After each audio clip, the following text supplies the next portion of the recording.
nesta noite, reunido em volta da mesa da palavra. Eu quero começar com a passagem de Isaías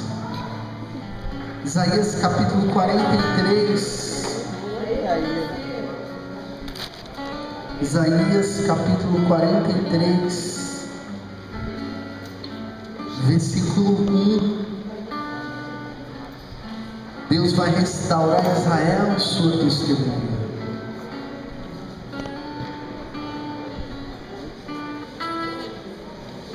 Quem trouxe a Bíblia aí? Levanta a Bíblia, você que trouxe a Bíblia aí.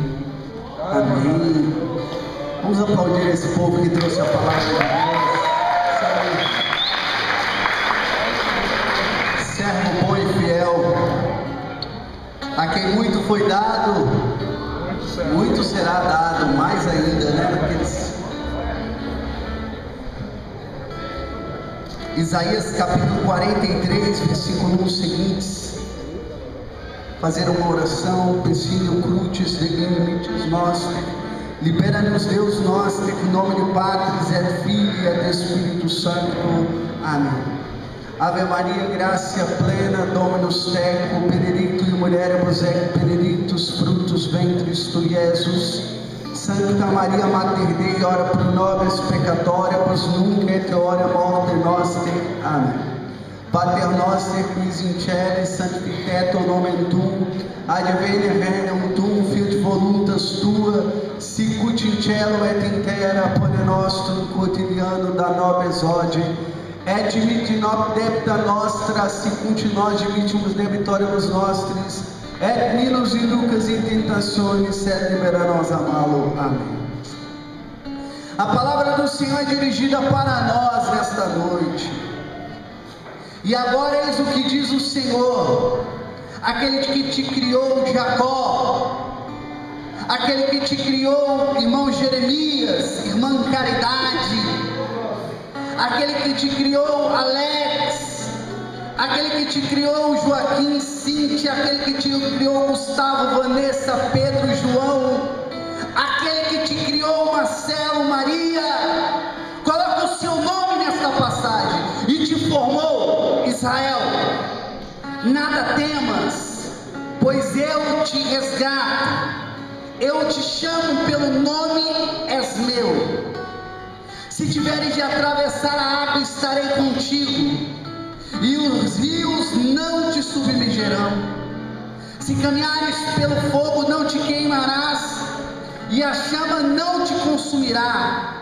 Pois eu, o Senhor teu Deus, o Santo de Israel, o teu Salvador, dou o Egito em teu resgate, a Etiópia e Sabá em compensação. Palavra do Senhor. Então vamos aplaudir a palavra de Deus. Aplauda essa palavra. É com muito carinho que nós estamos aqui hoje reunidos para meditar na palavra santa de Deus. E nada melhor para esta noite do que falar sobre a questão do servo de Deus. A palavra servo vem do latim, ancilla. Por isso que Nossa Senhora coloca lá em Lucas, capítulo 1, versículo 38, et ancilla Domini. Eis aqui a escrava do Senhor. Ancilla, a palavra que é dada para dois termos, tanto para servo como para escravo. E lembrando que lá no período do antigo, que é o período tanto no Antigo Testamento como o período que Jesus viveu, a palavra servo ela tem a característica de escravo. Era aquele que servia, era aquele que estava ali servindo aos seus senhores. E a palavra de Deus vem dizer para nós, para o servo, para você: nada temas, pois o Senhor está contigo. Nada temas, servo de Deus, pois Deus está contigo. Deus te escolheu. A importância de nós estarmos servindo a casa de Deus, não se colocando sempre às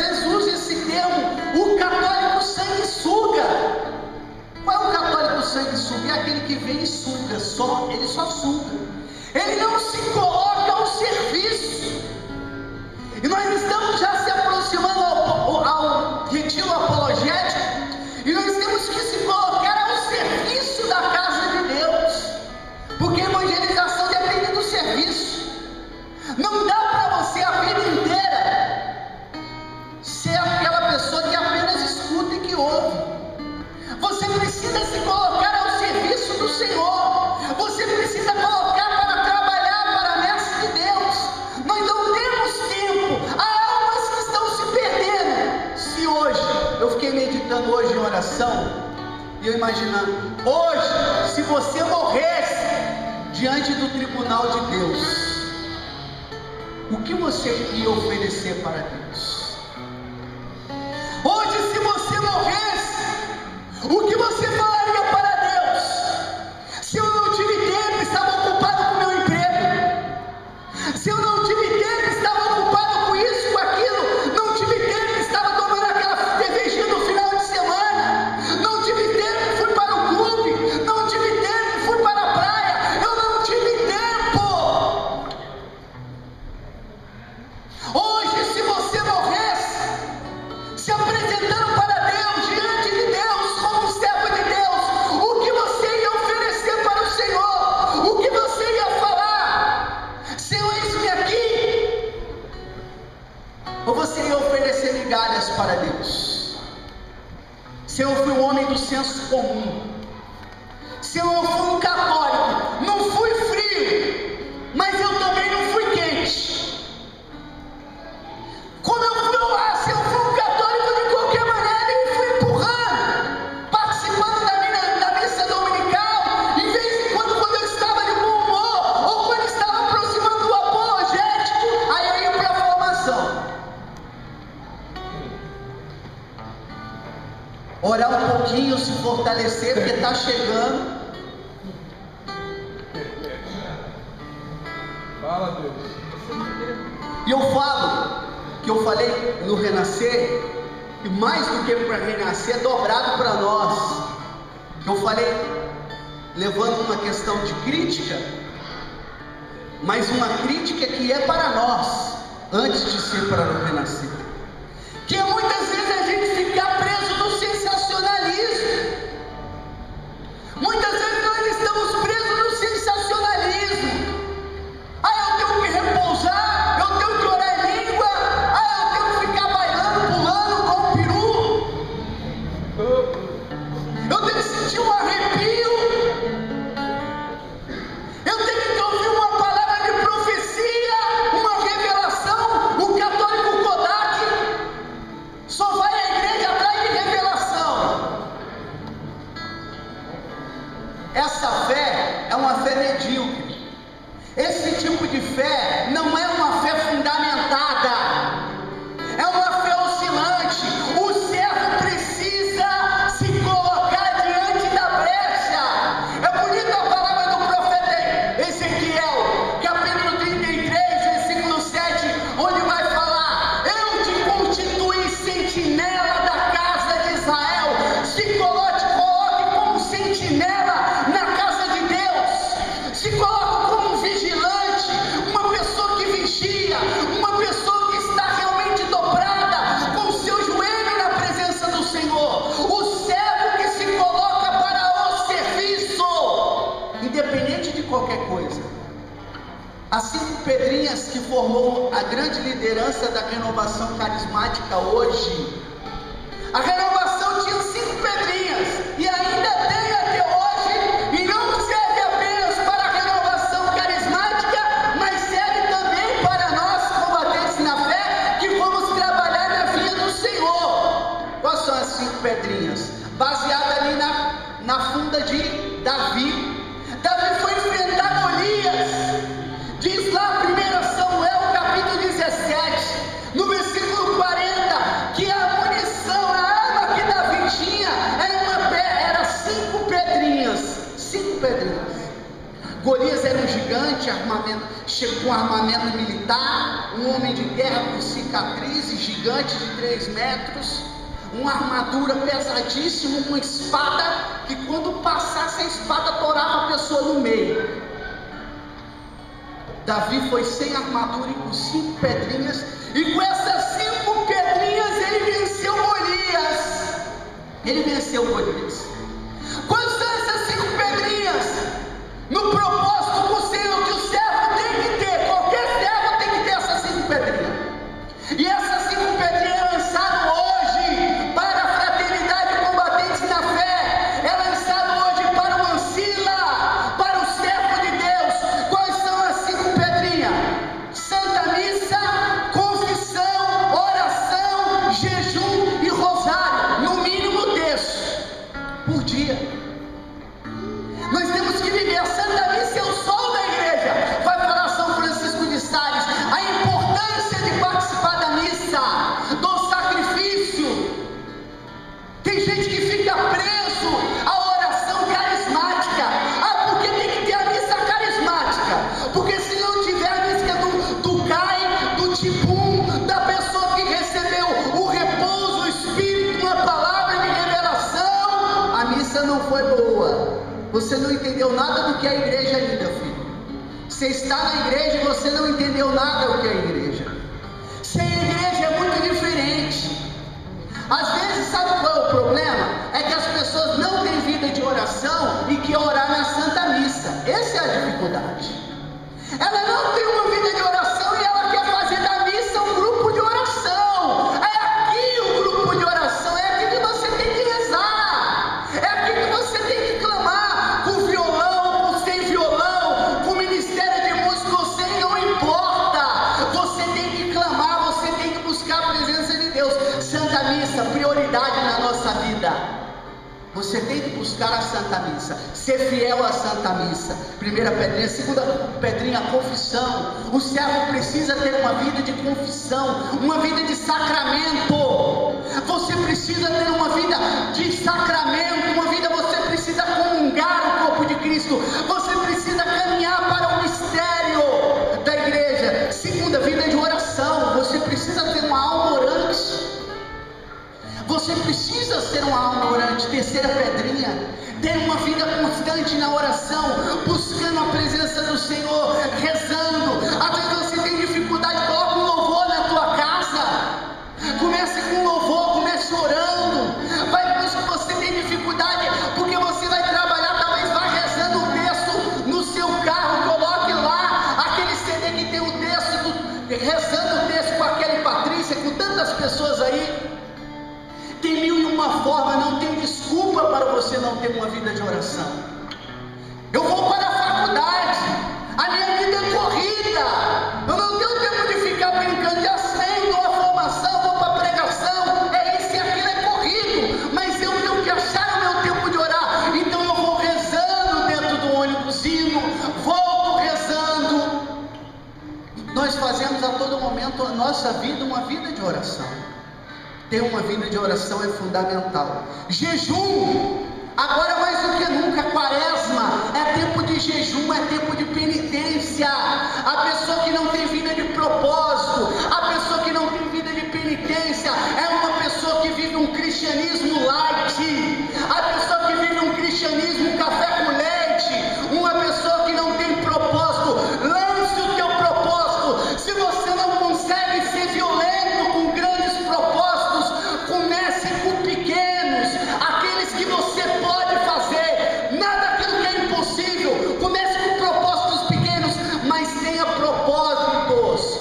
Você talvez que já está bebendo, fumando, você que está tendo relação sexual, comece isso, rompendo o propósito já de santidade. Rompe com a bebida, rompe com o cigarro, rompe com sexualidade fora do casamento, rompe santidade, propósito. Nessa quaresma eu quero me emendar, nessa apologética eu quero me emendar, eu quero me consertar, eu quero ir limpo. Nós estamos acostumados a ir para os retiros vivendo uma vida de pecado. Nós estamos acostumados no apologético, quando chega lá, está desesperado procurando um padre para se confessar. Você tem todo o tempo aqui para você se confessar. Aí chega lá, eu quero padre, eu quero padre, como se fosse morrer naquele justo momento. Eu quero padre, eu quero me confessar. Mas você tem todo o tempo, será que você não tem essa consciência Como servo de Deus, uma pessoa tem que ter consciência, servo, confissão, oração, jejum, propósito, texto é diário, tem que ser um hábito na tua vida de rezar o texto. Você precisa ter um hábito de rezar, ser um servo, estar atento ao serviço, se colocar ao serviço de Deus, coloque-se ao serviço. Eu vinha conversando com o guerreiro de Camaçari, mora lá em Camaçari, vem pra cá participar da formação, lá de Camaçari, porque tem sede, porque tem vontade. Tem pessoas de Madre de Deus que vem. Tem alguém de Madre de Deus aqui hoje? Não, levanta a mão se tiver alguém. Não tem. De São Francisco do Conde, Coração de Maria, hoje vem de longe, hein? Cadê Coração de Maria? Aí, ó, Coração de Maria. Meu Deus, pessoas que vêm de longe. Tem alguém de outro lugar aqui? De outro lugar? Ó, Brasil. São Paulo. São Paulo, Wagner vem de São Paulo. É outro guerreiro lá do Wagner. Então, olha só, percebe? O Chico veio lá de Dias d'Ávila e falou: irmão, não dá, eu quero estar mais próximo de Candeias, porque Candeias é um povo orante. Foi para um lugar lá onde o Chico foi fazer um evento lá na paróquia, tinha eu, o Chico e mais 2 pessoas. Eu falei: cadê o pessoal, Chico? Ele falou: tá chegando em algum momento aí. Deu a primeira pregação, a segunda, vamos lá, pregação para 2 pessoas. Deu a tarde, estava lotado, 6 pessoas tinham chegado. Nós olhamos, vocês são pessoas ricas espiritualmente, mas muitas vezes nós não damos valor, nós não queremos colocar a serviço. Quando chama para o serviço, vai reclamando, vai murmurando. O servo não reclama, ele glorifica o Senhor. Ele glorifica o Senhor, ele se coloca na presença. Se ele vai estar na limpeza, se ele vai estar no teatro, se ele vai estar no bem-estar, se ele vai estar no lanche, se ele vai estar no apoio, ele glorifica o nome do Senhor. Amém, Senhor, por o Senhor ter me escolhido, por o Senhor ter me confiado esta missão. Eu quero servir, salvar almas. É preciso salvar almas. O Frei Marcos agora vem na cena, nós podemos conversar. Eu tive a oportunidade de conversar com ele. Vá lá. O Frei Marcos falou que não celebrou ainda uma missa de cura e libertação, porque o pessoal não está preparado. Porque se for fazer, vai escandalizar. Quando chove, você conta na missa quem veio, você já sabe quem que vai vir. As pessoas lá só fazem o sacramento do batismo, primeira comunhão e Cristo para eles, e sacramento também, casamento não é importante. Imagina isso, uma paróquia dessa forma, uma comunidade dessa forma. Ele falou que ele está lá, ele conseguiu realizar, parece que o primeiro sacramento do matrimônio agora. Quanto tempo o Frei Marcos está lá, fazendo missão na Amazônia. Os índios lá que ainda, quando matam, comem a outra pessoa, porque para eles não é crime comer outra pessoa. Se matou e comeu, ou seja, o ritual de canibalismo. Percebe? Isso é ser missionário, filho. Pois você quer dar a vida pela igreja? Pô, nós estamos aqui, estamos reclamando, tudo a gente reclama. Esses dias, há um tempo desse atrás, eu vinha no ônibus e vi uma pessoa aqui de Candeias que eu conheço muito, que ela já fez parte da fraternidade, combatente na fé, depois fez parte do Renascer, aí teve problema aqui, aí foi embora, aí teve problema no Renascer, foi embora. Eu falei: e você, como é que tá? Agora eu não estou caminhando.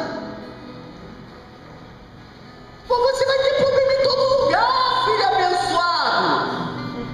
Todo lugar tem problema, todo lugar tem dificuldade. Você está querendo viver o cristianismo favo de mel, o cristianismo mamão com açúcar. Não tem isso não. Cristianismo é dos violentos, cristianismo é passando na prova.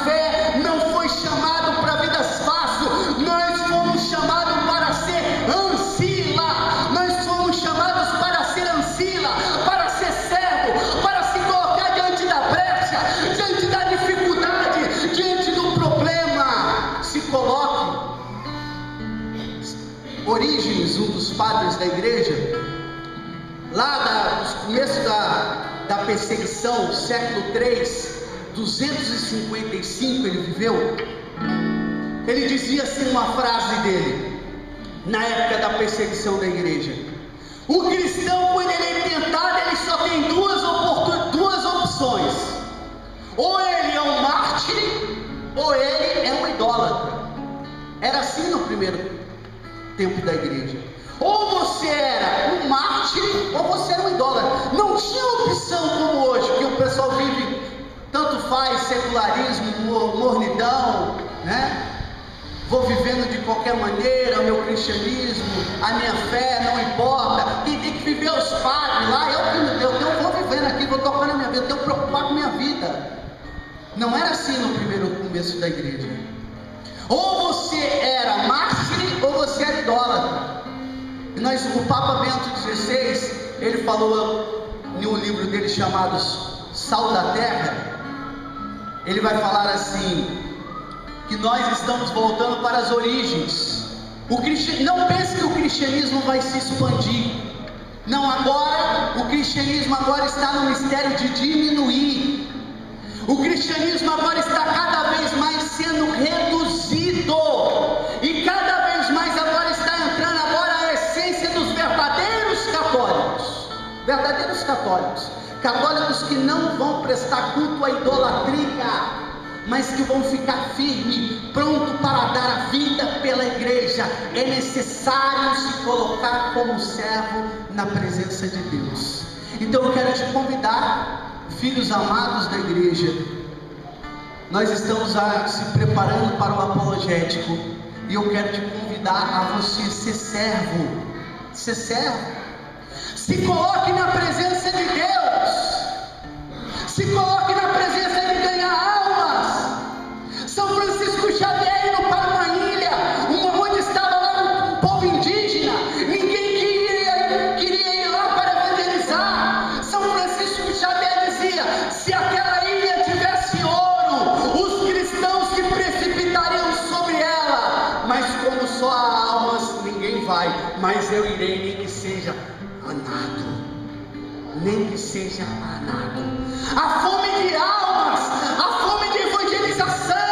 Você precisa ser um homem sedento, sedento para ganhar almas para o Senhor, sedento para evangelizar, para pregar a palavra, seja com a tua vida, no teu emprego, no teu trabalho, na tua faculdade, no teu estudo, aonde quer que seja, você precisa ser testemunha do evangelho. As pessoas precisam olhar para você e falar: estar aqui um Ancila, estar aqui um Ancila, estar aqui um servo de Deus, estar aqui uma serva de Deus. Se coloca diante da brecha. Nós somos chamados, meu irmão, a se colocar diante da brecha. E nesse ano de 2014, a fraternidade tem uma meta, e a fraternidade tem uma frase. A frase da fraternidade combatentes na fé é 1 Macabeus capítulo 3, versículo 19: porque a vitória no combate não depende do número, mas da força que desce do céu. Não é a quantidade, mas é a qualidade.